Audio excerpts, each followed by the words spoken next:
تو ابھی بھی امریکہ پاکستان کے $130 ارب ادا کرنے کا پابند ہے۔ امریکہ کو پاکستان کا یہ نقصان پورا کرنا چاہیے، اس لیے پاکستان کے وزیر اعظم نے کہہ دیا ہے کہ ہم امریکہ کو فوجی اڈے نہیں دیں گے، کیونکہ اس سے پاکستان کے اندر دہشت گردی ہوگی، پاکستان کے اندر بدامنی ہوگی، پاکستان کو معاشی طور پر نقصان ہوگا۔ ناظرین، پاکستان کے وزیر اعظم عمران خان نے اس آرٹیکل کے اندر دلائل دیتے ہوئے یہ بات کہی ہے کہ جب امریکہ 20 سالوں کے اندر افغانستان میں کامیابی نہ سمیٹ سکا، طالبان کو شکست سے دوچار نہ کر سکا، تو آخر اب پاکستان سے فوجی اڈے لے کر، پاکستان سے ایئر سپیس لے کر امریکہ افغانستان کے اندر کیا کارروائیاں کرنا چاہتا ہے، کیا تیر مارنا چاہتا ہے؟ جو پچھلے 20 سالوں میں امریکہ تیر نہیں مار سکا، تو اب آخر کیا تیر مار کر کیا کامیابیاں سمیٹنا چاہتا ہے؟ لہٰذا پاکستان کا دوبارہ سے انکار ہے اور پاکستان دوبارہ سے امریکہ کو ایبسلیوٹلی ناٹ کہتا ہے۔ پاکستان کے وزیر اعظم کا یہ آرٹیکل امریکہ کے مشہور اخبار واشنگٹن پوسٹ کے اندر نشر کیا گیا ہے،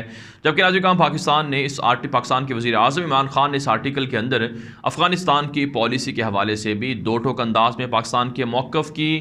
جو وضاحت ہے وہ کی ہے۔ پاکستان کی جانب سے وزیر اعظم عمران خان کی جانب سے لکھا گیا ہے کہ افغانستان کے اندر جو خانہ جنگی ہے، جو ایک دوسرے کے خلاف لڑائی ہے، اس سے امن نہیں آ سکتا ہے۔ ہم افغانستان کے اندر اپنی کمٹمنٹ پر قائم ہیں کہ افغانستان کے اندر جو ڈائیلاگ ہے، جو مذاکرات ہیں، اس کے ذریعے سے ڈیل ہونی چاہیے۔ پاکستان کے وزیر اعظم عمران خان نے کہا ہے کہ افغانستان کے اندر جو بھی پارٹی اکثریت میں ہوگی، جسے عوام پسند کرے گی اور جو افغانستان کی حکمران بنے گی، ہم اس کے ساتھ تعلقات رکھیں گے، چاہے وہ افغان طالبان ہوں، چاہے وہ کابل حکومت کے لوگ ہوں۔ لہٰذا افغانستان کی عوام کی رائے کا احترام کرتے ہوئے ہم وہاں کی اکثریت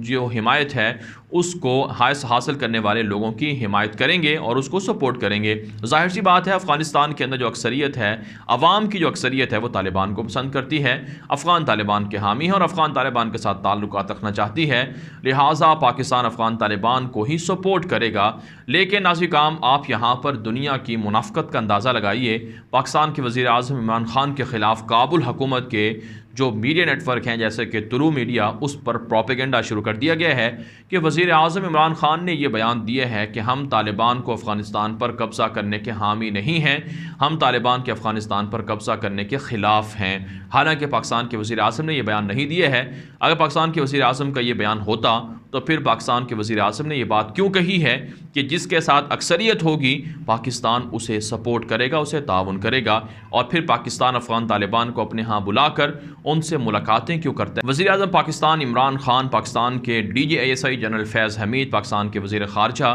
اور دیگر حکومت کی ہائی لیول شخصیات آخر طالبان کو بلا کر ان سے ملاقاتیں کیوں کرتے رہے ہیں اگر پاکستان طالبان کی حکومت کے خلاف ہوتا؟ تو اس لیے ناظرین، یہ بات واضح ہے کہ دنیا صرف اور صرف پروپیگنڈا کر رہی ہے بدنام کرنے کے لیے۔ یہ دراصل یہ جو جنگوں کا زمانہ ہے، یہ عملی میدان کے اندر ہے، ٹھیک ہے جنگیں لڑی جا رہی ہیں، لیکن اس سے بھی بڑھ کر جو جنگ ہے وہ میڈیا کی جنگ ہے، یہ ہائپرڈ وار فیئر ہے، یہ 5th جنریشن وار فیئر ہے، یہ میڈیا کی جنگ ہے۔ یہاں لوگوں کو جھوٹ بول کر ان کے ذہنوں کو تبدیل کیا جاتا ہے، ان کی جو رائے ہے، اوپینین ہے، اسے تبدیل کیا جاتا ہے۔ لہٰذا ناظرین، ہم یہ بات کہتے ہیں کہ جتنا مسلمانوں کے پاس میڈیا کی طاقت ہوگی، جس انداز سے وہ میڈیا کے ذریعے سے حقائق بیان کر سکیں گے، اتنا ہی دشمن کمزور ہوگا۔ ناظرین، اچھی بات یہ ہے کہ پاکستان کے اندر اب سوشل میڈیا پر عوام کی رائے عامہ کو درست انداز میں ان کو بہتر کرنے کے لیے بہت سے لوگ موجود ہیں۔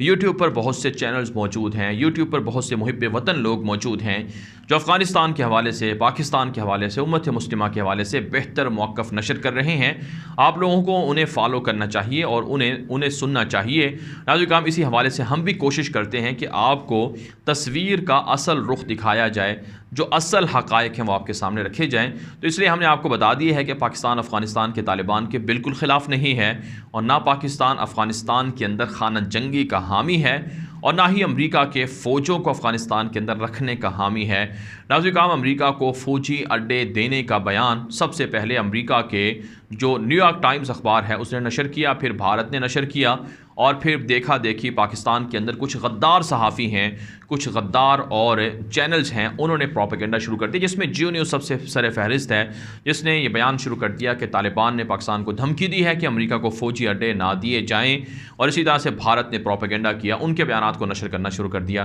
لیکن جب پاکستان کے وزیر اعظم عملاً دنیا کے سامنے برملا چیخ چیخ کر اظہار کر رہے ہیں کہ ہم امریکہ کو فوجی اڈے نہیں دیں گے، اب وہ تمام کے تمام غدار چھپ کر بیٹھ گئے ہیں کہ یہ تو ہمارے مدعا کے خلاف بیان آ گیا، یہ تو ہماری جو جس کے ذریعے سے انہیں پیسے ملنے تھے وہ ہمارا سارا کا سارا ڈرامہ بے نقاب ہو گیا ہے۔ پاکستان کے وزیر اعظم نے واشنگٹن پوسٹ کے اندر آرٹیکل لکھ دیا، اکسیوس کو انٹرویو دے دیا اور اعلانیہ اظہار کر دیا کہ ہم اڈے نہیں دینے والے۔ تو یہ ساری چیزیں دشمنوں کے پروپیگنڈے کے لیے ایک طرح سے ایٹم بم ثابت ہوئی ہیں، اس لیے اب دشمن پاکستان کے وزیر اعظم کو بدنام کرنے کے لیے فحاشی اور یانیت کے حوالے سے جو پاکستان کے وزیر اعظم کا موقف ہے، جو بالکل درست موقف ہے، جو اسلام کا موقف ہے کہ خواتین اگر چھوٹے لباس پہنیں گی، کم لباس پہنیں گی تو ظاہر سی بات ہے مردوں کی نظریں ان کی طرف اٹھیں گی، لہٰذا خواتین کو پردہ کرنا چاہیے اور ان کو اپنا مکمل لباس پہننا چاہیے، اور انسان کوئی روبوٹ نہیں، مرد کوئی روبوٹ نہیں ہے کہ وہ نیم عریاں یا فحاشی یا آپ کہہ سکتے ہیں کہ کم لباس پہننے والی خواتین کو دیکھ کر خاموش رہے۔ تو اس لیے ناظرین کام پاکستان کے حوالے سے، پاکستان کے وزیر اعظم عمران خان کے حوالے سے جو پروپیگنڈا ہے، عمران خان نے کہا ہے کہ وہ اس سے پہلے بھی اس طرح کے پریشر قبول کرتے رہے ہیں اور وہ ان کا مقابلہ کرتے رہے ہیں، اب بھی مقابلہ کریں گے، لہٰذا دشمنوں کی سازشیں ناکام ہوگی، دشمن اس حوالے سے کامیابی حاصل نہیں کر سکیں گے۔ بہرحال ناظرین کام اب افغانستان کے حوالے سے امریکہ بھی نکل رہا ہے، افغانستان کے اندر سے نیٹو بھی نکل رہا ہے، افغان طالبان امن حکمران بن رہے ہیں، جو ایک طرح سے افغان طالبان کی بڑی کامیابی ہے۔ اس ویڈیو کے حوالے سے آپ کی کیا رائے ہے؟ اپنی رائے کامنٹ کے ذریعے سے ضرور ہم تک پہنچائیں۔ مزید خبروں کے لیے آپ ہمارے ٹویٹر اکاؤنٹ غلام نبی مدنی کو لازمی فالو کر لیں۔ آج کے لیے اتنا ہی، اجازت دیجیے، اللہ حافظ۔